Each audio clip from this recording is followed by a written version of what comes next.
Assalamualaikum warahmatullahi wabarakatuh. Nama saya Dia Putra Nasari. Saya akan menjawab tugas video yang ketiga tentang program kebimbaan. Yang pertama, apa yang sahabat pahami tentang visi Bimba?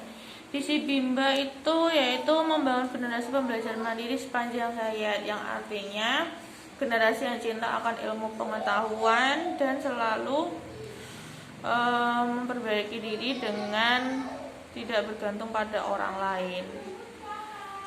Terus yang kedua, apa saja langkah-langkah yang perlu dilakukan untuk mencapai visi tersebut? Yang pertama, kita harus berparadigma Bimba.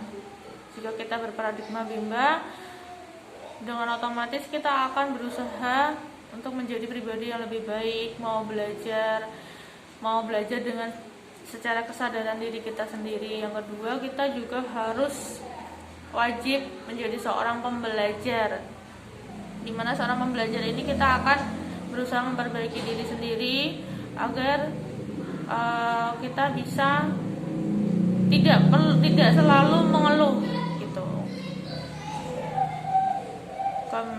Kemudian yang kedua, apa tujuan dari Bimba AEWO? Tujuannya ada dua, yaitu yang pertama, tujuan utama seluruh keluarga besar Bimba AEWO bahagia yang berdampak sukses. Kemudian tujuan khususnya menumbuhkan minat baca dan minat belajar anak secara intrinsik.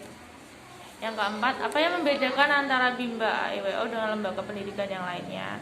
Kalau Bimba AEWO kita memfokuskan pada proses. Jadi prosesnya harus menyenangkan agar minat anak dalam belajar itu tumbuh.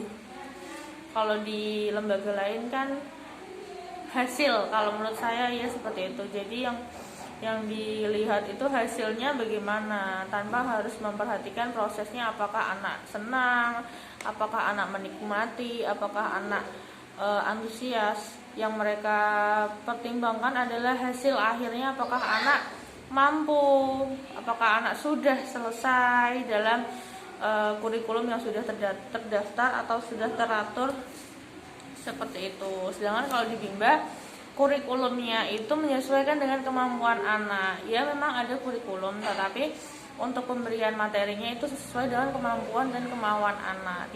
Tidak semerata saat di lembaga formal. Jadi kalau di lembaga formal yang saya lihat itu setiap anak diberikan materi yang sama pada waktu yang sama. Jadi setiap anak itu harus memiliki materi yang sama. Beda kalau di Bimba. Kalau di Bimba itu materinya berbeda-beda. Ya kadang ada yang juga bisa juga sama, bisa juga berbeda, tergantung dari kemampuan dan kemauan anak.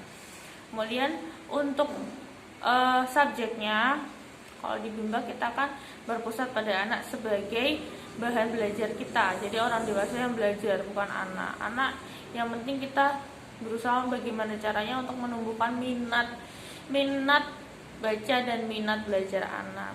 Berbeda kalau di lembaga pendidikan yang lainnya, guru sebagai pusatnya. Jadi guru berdiri di tengah-tengah menjadi pusat perhatian anak-anak. Jadi apapun yang dilakukan bu gurunya, anak-anak harus mengikuti. Misalkan dikte atau baca atau menjawab pertanyaan. Jadi anak harus memperhatikan bu gurunya. Seperti itu. Sekian jawaban dari saya. Wassalamualaikum warahmatullahi wabarakatuh.